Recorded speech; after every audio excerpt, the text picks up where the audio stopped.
Welcome करते हैं आप सभी लोगों का संग मेरे व्लॉग्स में। अस्सलामुअलैकुम। उम्मीद है आप सभी लोग अच्छे होंगे, महफूज होंगे। और ये व्लॉग जो है हम शाम से स्टार्ट कर रहे हैं। तो जैसे कि आजकल सभी घरों में रमज़ान की थोड़ी बहुत हर तरीके की तैयारियां चल रही होंगी। तो अभी मेरा एक एक स्टेप करके कंप्लीट हुआ है। वीक वाले स्टेप मेरे हमने अपनी लास्ट वीडियोस में शेयर किया है। तो अभी ये थर्ड वीक चल रहा है, तो थर्ड वीक की कुछ तैयारियां हम करने वाले हैं। ऐसी तैयारियां जो कि खाने को मतलब जल्दी रेडी करने में हेल्पफुल हैं। ठीक है। तो जी बहुत सारे लोग ये तैयारियां करते हैं, बहुत से नहीं भी करते हैं। जो नहीं भी करते हैं, जो करते हैं वो तो अपनी सहूलत के लिए करते हैं। जैसे बहुत सारे लोगों के को बहुत सारी चीज़ें, मल्टीपल चीज़ें मैनेज करनी होती हैं रमज़ानों में। और बहुत सारे लोग जॉब के लिए जाते हैं, तो वो और तरह की तैयारियां करते हैं कि घर और जो जॉब है वो दोनों मैनेज हो जाए। और जो लोग नहीं करते हैं ना, तो भी अगर वो जो खाना पका रहे होते हैं तो हम लोगों को उसका सवाब ही मिलता है। ऐसा नहीं है कि जब हम मतलब कुरान और नमाज तो है ही, लेकिन आप जो रोज़ा रख के अपनी फैमिली के लिए पका रहे हैं मेहनत करके ना, तो उसका भी सवाब मिलता है। तो ये सब कुछ बहुत ऐसा ज़रूरी नहीं है, लेकिन हाँ, अगर आप इस तरह की छोटी मोटी तैयारियां कर लेते हैं तो उससे काफ़ी आसानी हो जाती है। और हम अभी जो है मटर स्टोर करना चाह रहे हैं, फ्रीज़ करना चाह रहे हैं। क्योंकि सीज़न एंड है ना विंटर्स का, तो फिर ये भी ख़त्म हो जाने हैं, तो बस हम थोड़ी सी मटर ही फ्रीज़ करेंगे। और उसके लिए हमने मटर को ब्लांच किया है। हमने पूरा ऐसे ना बॉयल नहीं किया है, सिर्फ गर्म पानी किया है, उसमें मटर डाली है। 2 मिनट में मटर सारी ऊपर आ जाती है, तो बस इनको निकाल के फ़ौरन से ठंडे पानी में डाल दिया है, ताकि कुकिंग प्रोसेस उसका रुक जाए ना, अपनी गर्माहट से और ज़्यादा ना पक जाए। तो बस ये ठंडे पानी में डालने के बाद उसको स्ट्रेन कर लिया है, और फिर वापस हम इसको जो है कपड़े पर इस तरह से डाल देंगे, ताकि ये सारी जो है ना नमी, वो एब्जॉर्ब कर ले कपड़ा। और हमें लंबे टाइम के लिए स्टोर करनी है, रमज़ान के लिए नहीं है ये। तो इस वजह से हमने इस प्रोसेस से मटर को फ्रीज़ किया है।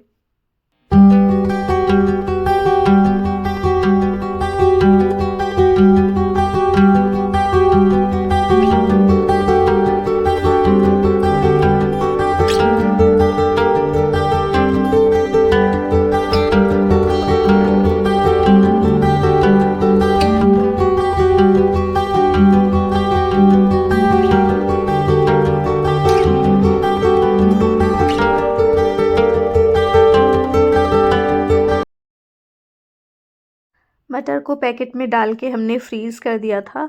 और अब टमाटरों की बारी आती है।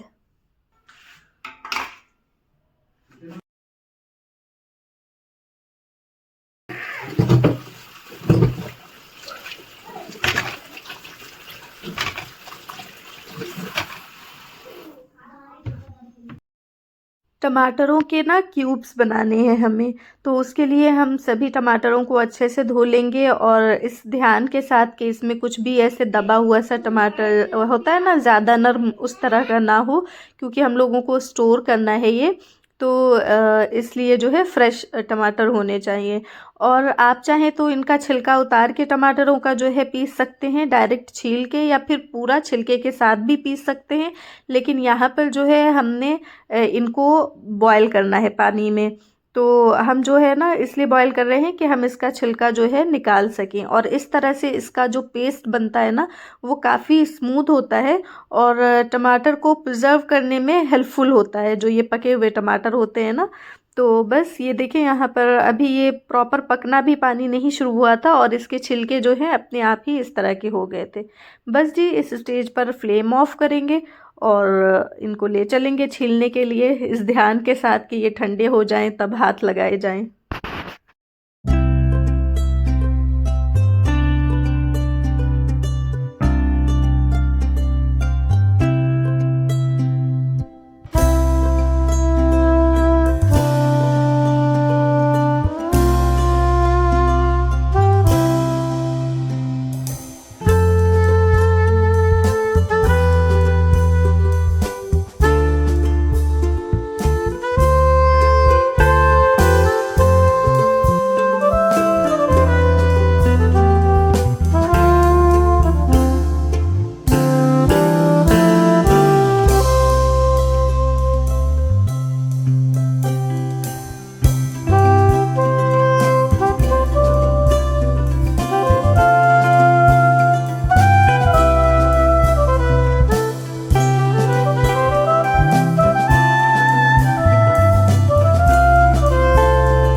आप लोगों ने देखा कि कितनी आसानी से छिलके जो है निकल चुके हैं। तो बस टमाटरों को अच्छे से काट लिया है हमने, और जो पानी है इसमें जो दिख रहा है वो इसका अपना ही पानी है, तो ज़रूरत नहीं है इसमें एक्स्ट्रा पानी डाल के आपको इसका पेस्ट बनाने की। यही जो पानी है उसका ही इस्तेमाल कर सकते हैं। तो बस जी अब हम इनको जो है अच्छे से ग्राइंड कर लेंगे और एक फ़ाइन सा पेस्ट रेडी कर लेंगे। तो ये जो प्रोसेस है ना बॉयल करके, ये भी मतलब हेल्पफुल है ज़्यादा लंबे टाइम के लिए रखने के लिए ना। जैसे आपको कभी होता है ना कि टमाटर बहुत महंगे हो गए हैं, तो इस तरह से भी कर सकते हैं। और अगर और ज़्यादा लंबे टाइम के लिए रखना है तो फिर आप पेस्ट बना के इनको हल्के से तेल में जैसे होता है ना भूनना, उस तरह से भी करके ज़्यादा टाइम के लिए रख सकते हैं। कि जब टमाटर, कभी एक टाइम होता है ना कि कभी बहुत सस्ता है और कभी बहुत महंगा हो जाता है, तो फिर हर घर में ऐसे ना थोड़ा सा कम कम इस्तेमाल होने लगता है। तो जो लोग फूड प्रिजर्व करते हैं उनके लिए ये है कि वो टमाटरों का पेस्ट, नॉर्मल कच्चे टमाटर का पेस्ट रेडी करके उनको कढ़ाई में थोड़ा सा तेल डाल के भून के फिर फ्रीज़ कर सकते हैं। तो हम लोगों को तो खैर उन सब की ऐसी कोई ज़रूरत नहीं पड़ती है, क्योंकि बस ये रमज़ान में ही इस तरह की कुछ चीज़ें हम लोग करते हैं। फिर जब महंगा हो जाता है तो कम कम इस्तेमाल कर लेते हैं। तो बस ये है। बस जी रेडी है यहाँ पर हमारी 2 ट्रे जो टमाटर की वो हो चुकी हैं। तो बस इसको अब फ्रीज़र में रख देंगे।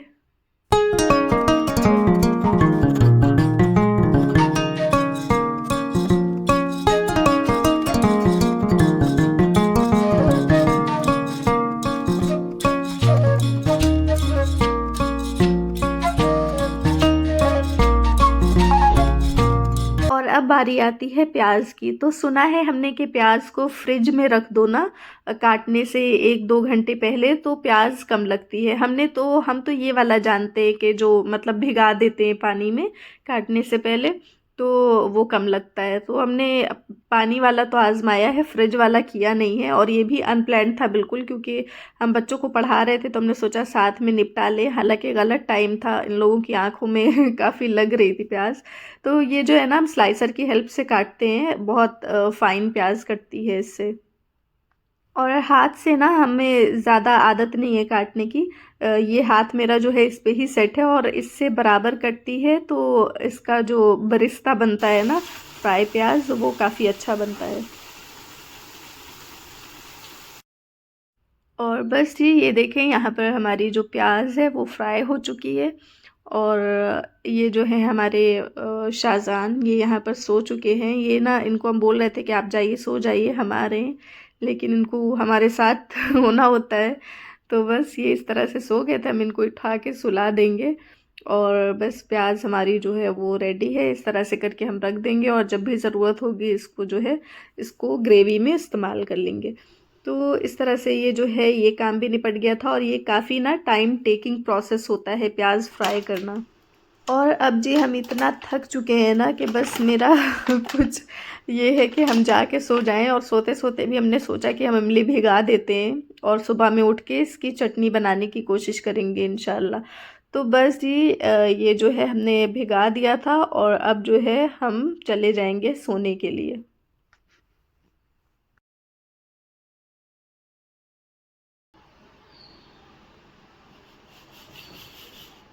सुबह हो चुकी है और सुबह की ये जो खामोशी होती है ना सुकून वाली, ये बहुत अच्छा टाइम लगता है हमें। और हमारी कोशिश होती है कि ये टाइम हमें मिल सके। तो बस जी सुबह सुबह जो है सब कुछ हो गया था अल्हम्दुलिल्लाह, बच्चे स्कूल चले गए थे। और अभी खाने वगैरह का हमने प्रोग्राम कुछ भी नहीं किया था। हमने सोचा कि हमने ये भिगाया है तो बस इसको जो है चेक करते हैं और इनको निपटाते हैं ना। लेकिन ये जो है देखिए हमने भिगाया है, इसको पूरे रात रहने दिया था। आप 1-2 घंटे के लिए हल्के गर्म पानी में भी भिगा सकते हैं, ऐसा कुछ नहीं कि पूरे रात ही भिगाना है। तो बस इसको हमने हाथ की ही हेल्प से इसको निकाला है। इसमें क्योंकि बीज और ये सारे थे ना, डिपेंड करता है कि आपका ये जो इमली है वो किस तरह का है।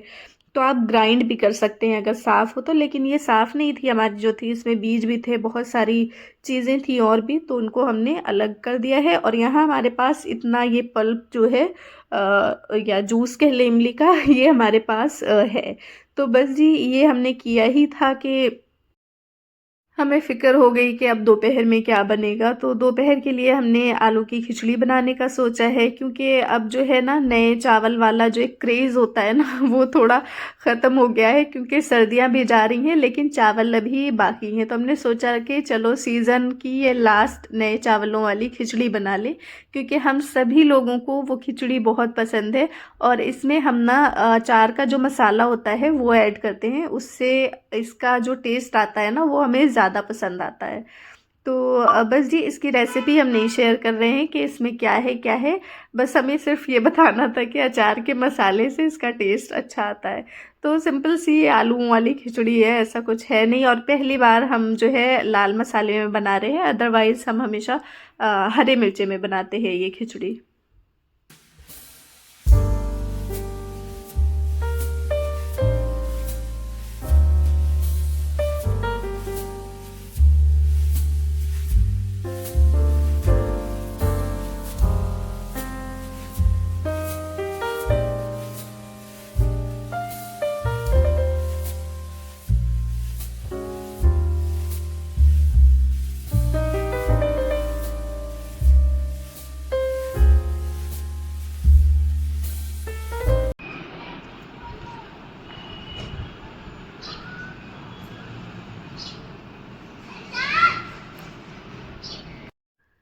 खिचड़ी बनने के करीब है, और ये जो है यहाँ पर ना पल्प को हम स्ट्रेन कर लेंगे, क्योंकि अभी जो है हमारे पास जो इसको छानने की छन्नी थी ना वो टूट गई है। तो ये आटे वाला जो होता है ना, आटा चालने वाला, उसका हमने इस्तेमाल किया है, और इससे हमें लग रहा है कि ज़्यादा बेहतर हो रहा है।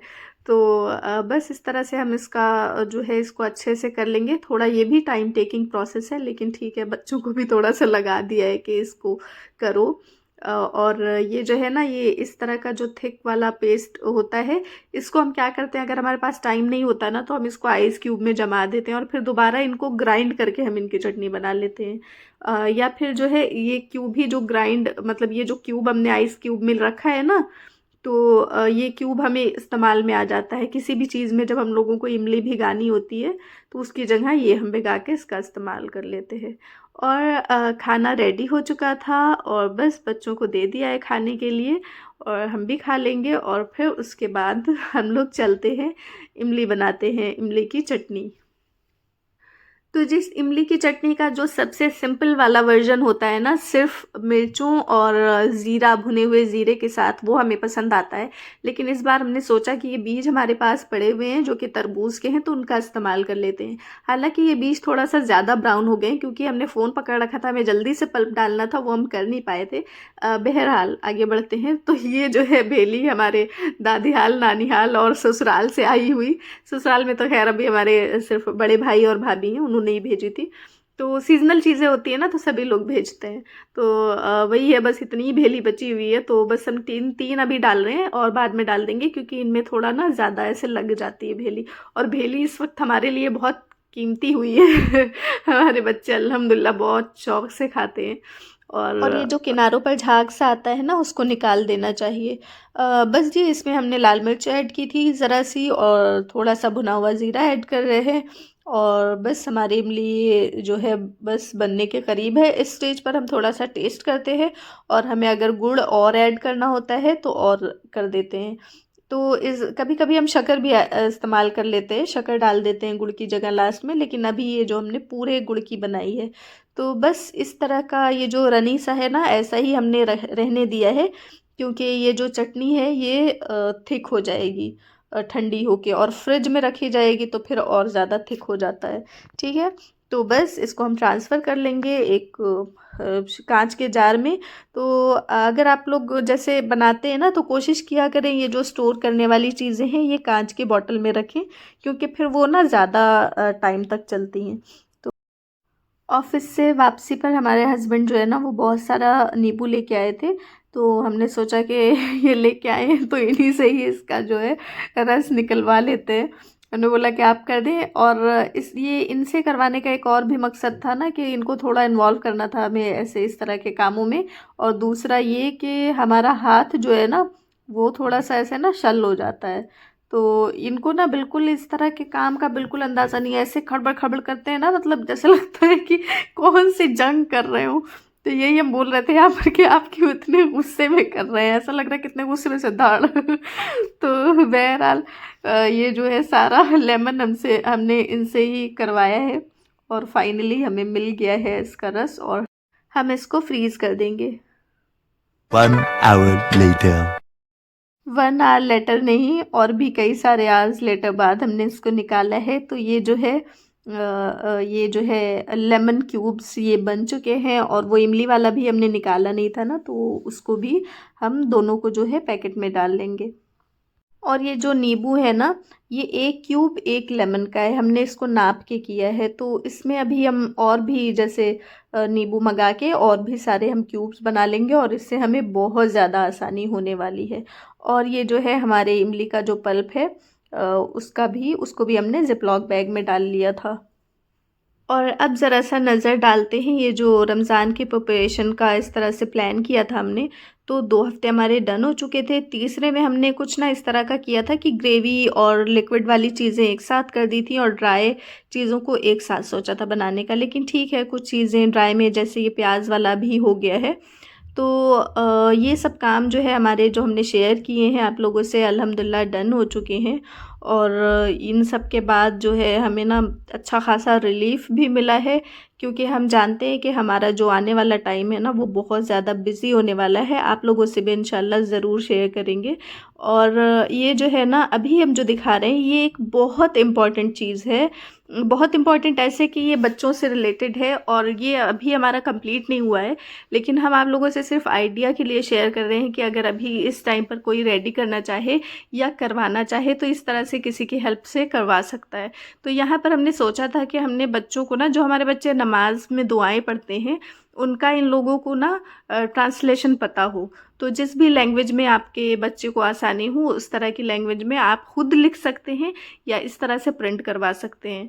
तो यहाँ पर ये जो है हमने ना ये जो है सूरह फातिहा का हमने ख़ुद लिखा था, फिर हमें लगा कि हम नहीं कर पाएंगे तो फिर हमने ये प्रिंट निकलवाए हैं, ठीक है। जैसे ये सूरह इखलास का है, फिर साथ में उससे रिलेटेड वर्ड्स हमने लिखा है और उसकी मीनिंग लिखी है, उसको ऐसे होता है ना मिलाने वाला वो किया है। फिर ये सूरह असर है, छोटी छोटी सूरतें हैं ये 2, तो इनका जो है ट्रांसलेशन हमने लिखा है। फिर साइड में वर्ड्स हैं कि आप इसका मीनिंग लिखिए खुद से। तो इस तरह से हमने अलग अलग करके अलग अलग जैसे चीज़ें लिखी हैं कि आप 5 अपने फेवरेट वर्ड्स लिखिए, इस तरह का एक स्क्रैप बुक बनाई है हमने। और ये अभी कंप्लीट नहीं है, इसमें अभी सजदे में जो हम लोग पढ़ते हैं उसका ट्रांसलेशन, फिर जो रुकू में जाते हैं उसका ट्रांसलेशन, ये सब कुछ बाकी है। तो ये जो है, और यहाँ पर ना ये हमने कुछ प्रिंट निकलवाए हैं जिसमें अरबिक जो मंथ्स होते हैं उसके नाम हैं और how to be more present in prayers और इस तरह की ना कई सारी चीज़ें हैं। जैसे ये देखें लैलतुल कद्र के बारे में है, फिर द सुन्ना वे टू ईट इफ्तार, ईद उल फित्र, इन सब के बारे में ऐसी नॉलेज है पिक्चर के साथ ना कि जो बच्चों को थोड़ा समझ में आएगी। और हम इसके साथ कुछ ना ऐसे एक्टिविटी करा के करते हैं ना, तो उस तरह से बताएंगे तो इंशाल्लाह बच्चों के जहन में आएगा। ये आइडिया जो है हम आप लोगों से शेयर कर रहे हैं अभी, जबकि ये इनकम्प्लीट है, इसलिए कि आप लोग भी अगर इस तरह का कुछ करना चाहें बच्चों के साथ तो कर सकें। टाइम है, अभी काफ़ी टाइम है, इंशाल्लाह हो जाएगा। और ये देखें ये जो है सारे प्रॉफिट्स अल्लाह ताला ने जितने भी प्रॉफिट भेजे हैं उन सब के नाम हैं, और जो भी मतलब हमारे मोहम्मद सल्लल्लाहु अलैहि वसल्लम को कौन सा खाना पसंद था वो सब कुछ। और ये जो है ये कुछ हमने ड्रॉ किया है कि जब मतलब होगा ना जैसे बच्चों को एक्टिविटी कराते हैं तो हम ये दे देंगे कि आप लोग के पास जो भी अवेलेबल है उससे आप इनको जो है फिल कर दें। इस तरह का कुछ है। कंप्लीट हो जाने के बाद अगर आप लोगों को इंटरेस्ट रहा तो इंशाल्लाह हम ज़रूर शेयर करेंगे। और बस जी, उम्मीद है कि ये वीडियो अच्छा लगा हो। Thank you for watching.